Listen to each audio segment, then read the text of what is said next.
Hey everybody, welcome back to Low Friction Friday. Quick apologies in advance if I seem a bit spaced out or more spaced out than usual. Been just absolutely flattened sick the last couple of days, and I'm just barely sort of up and functional. Today I've finally managed to eat a banana. That's the first food I've had in just over 2 and a bit days, so but at least I have something in the system now. But yeah, I'm supposed to be starting holidays the next couple of weeks with school holidays, and so if I didn't get to a couple of quick things, then yeah, I may not get to them for quite some time, and I'd like to try to just zoom through some fun bits if I can before I fade again.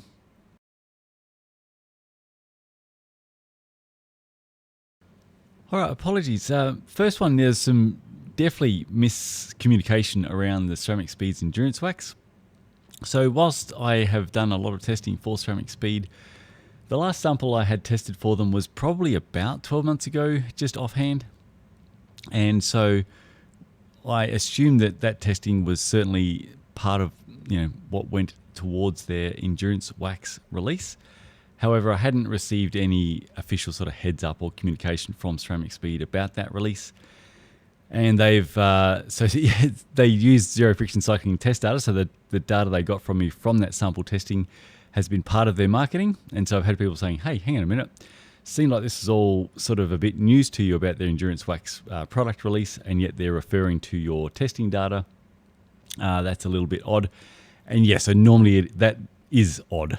They apologise for not A, giving me the heads up, and B, confirming that what they've released was exactly this sample that I tested going back some time. So the fact that there was quite a delay since that sample test and not getting the heads up, that led to that fun little situation. So yep, they've sent me through the whoops. That just somehow fell through the cracks, that they didn't come back and liaise that this was being launched. Here's what the product info launch is all going to be, and that this was this sample that you tested. This is the data from you that we're planning to use, and normal things like that. But things happen, but that's how that sort of came about. Their sort of fun tin or cylinder with the 400 gram of wax and what I'll refer to at the moment as the Reginald Death Spiral hanger approach is being sent to me. So yeah, once I get that, it will be interesting to see if there's any separation of the chain when it's spiraled onto this hanger, because if there's not, that will be just really bad. I think that in chatting with my contact there, it could be a case of, my best guess is this is a case of where you have people in marketing that think, all right, this is going to be a great way to package the product, and this type of system is going to be very convenient because it just goes straight into that cylinder. They can just spiral it around and then you hang it just directly above mint, without the experience of actually doing immersive waxing and potentially understanding how that approach it could in reality be quite a mess and a faff. So yeah, if the chain spirals directly onto itself, that will be just very bad. If the chain does have some separation, so you spiral it around something, and if somebody already has one of these before I get them, please email me through some pics of what you have. Even if there is some separation, just the fact that the chain is going to be spiraling around, so wax is going to be dripping down off the side of the plates, and it still kind of is probably not going to really go anywhere. You're still going to have so much more excess wax, I think, brought out with the chain via that type of hanging approach, that, yeah, at this stage, unless I get a very, pleasant surprise, I do worry that using that type of hanger and swisher will just, one, remove so much more wax from your pot each re-wax that it's just going to waste, and B, obviously you just get the mess of that when you're trying to reinstall your chain. So we'll see. Yeah, let me know if you get one again, and how your experience is, and any pics you can send. But otherwise, yeah, I'll look forward to playing with my own. It should arrive during when I'm on holidays. I'll start to play then. And just to finish off, so this is the data that Ceramic Speed are using in the marketing. So I'll be able to add that to my own data with a single application longevity table. In the holidays, I will try to get to actually updating that and revamping that a bit with the kilometres back in. But I've got some thoughts, and I've had some good feedback on that as well, which I'm just trying to get the space to to play on improving, which I had planned to do before I got on holidays until I got flattened. So apologies for delays there. But there we go. So that's that. And now that I know that that's that, I can update that that is that. And finally, well done and congratulations to Ceramic Speed for finally coming out with the immersive wax. Yeah, longer than I thought it should have taken, but they are out on the field with it now and it looks great. So it's just, again, more top immersive wax options out there for no matter where you are in the world, and they have their own also wax strip obviously to go with it. And it's on my list of videos to do like a proper just dedicated video on this one, but again, really for so many people, the wax strip plus immersive wax combo, it's just the perfect middle ground. You're going to get the vast majority of the benefits of immersive waxing all the time. Like immersive waxing every time is still going to be king with regards to the lowest possible day in, day out friction and wear. But say waxing, re-lubricating the next 5 times with your compatible wax strip and then re-waxing to reset any contamination that's starting to build, that's still going to get you in a really great ballpark, but without the pressure of every re-lube being an immersive wax.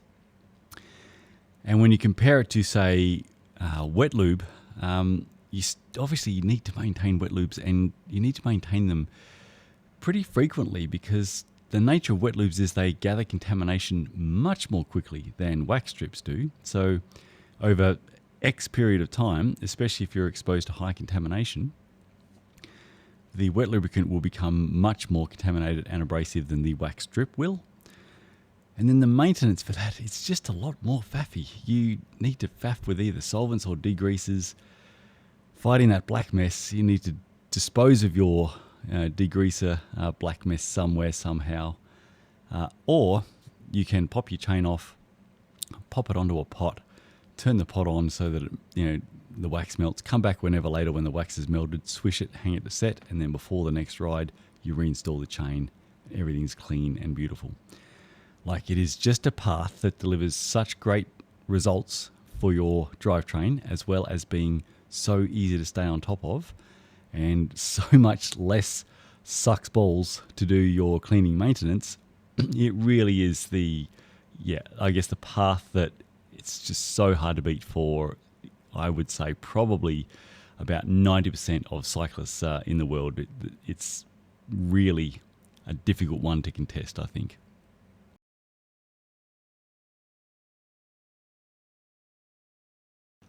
All right, quick side tangent, fun one before we get to a quick test update. This was sent to me recently on a post by, I think, Muc-Off decided to comment on something with Silca, and Silca had a great riposte back.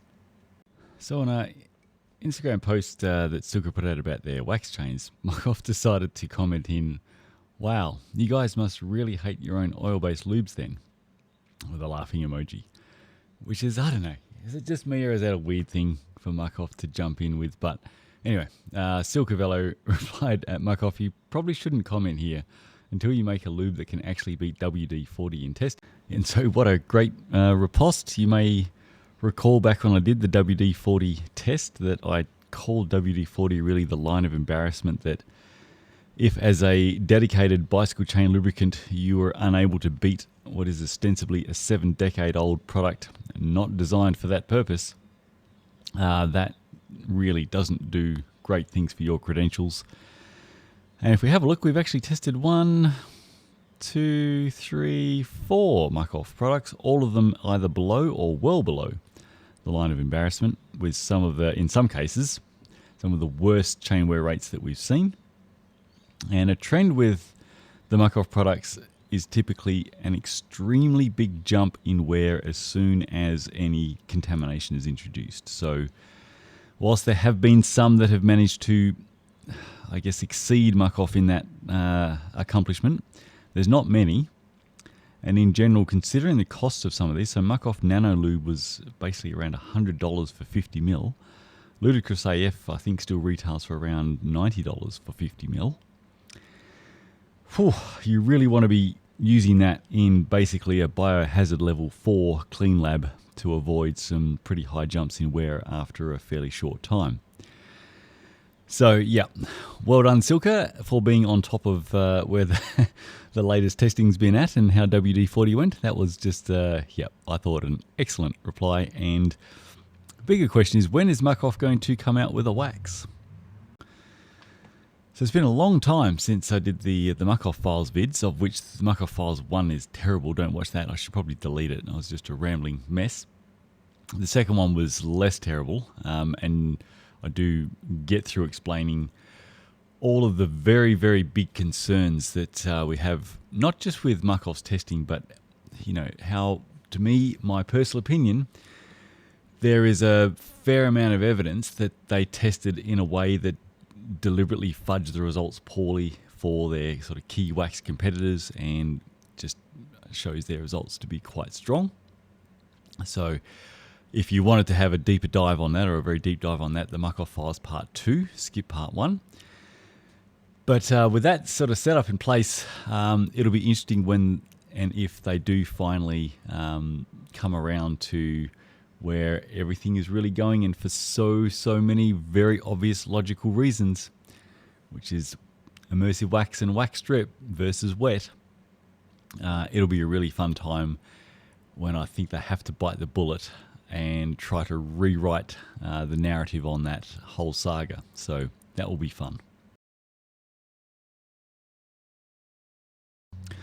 All right, I just finished this one with just a real quick update on the testing side, because I've been a bit trying to plow through some other things recently as well, such as getting the electric mini pump testing and just the initial data and vids up and running.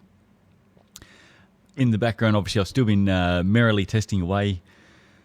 I've pretty much come to the end of, we've just finished the single application longevity testing for Silca's speed chip. So I will either get to do an update of that potentially before I go on leave, or I'll try to get to it as soon as I get back. As well as I'll keep the test going for the dynamic Wonder Wax. So we're into block 4 now, so I've just got to get through. It's going pretty well. So just, again, I haven't put the numbers in off the running sheet, so I don't have percentages, but it's looking like it's going really strong. So I have no doubt it's going to go right through to the end of block 6. So it's probably going to take at least a couple more weeks of slogging through the intervals to get to that anyway. And that will be about end of holiday time. So when we get back and catch up from school holiday leave, I'll have some, hopefully, a couple of fun test updates, and also probably then be launching what will be the next voted in test. So start to get ready for that as well. And speaking of that, if I've still got the machine free, which I'm not sure, the one that I'm using for the testing at the moment for the endurance chip and the speed chip, if that one's still a bit open, because this endurance and speed chip I've been doing out of just, sort of market curiosity demand, we can either, the next one on there probably be the Silca endurance chip main test, or the ceramic speed wax through the main test. So the ceramic speed wax, the samples I had tested before were just through the single application longevity testing. So that's the only data for that I have. So, but that's pretty much it overall. So you get ready for a couple of selections soon, and I will soon have the speed chip SAL updates and Wonder Wax when I return, which will be groovy. So you will find that there can be some reasonable delay from when I start testing to actually be able to report back with the test results. I'm mostly saving them now till the test is done, so we do the proper review rather than sort of update the blocks as we go. And so, it's just takes so long to get through the tests. It's thousands of kilometers and so many intervals, so it does take a bit to grind through. And then we'll have some fun results, and then we get cracking on the next one. But in between, we'll now have some of the electric mini pump inflator testing to get to. I'll see how I go today with both sort of time and energy staying upright.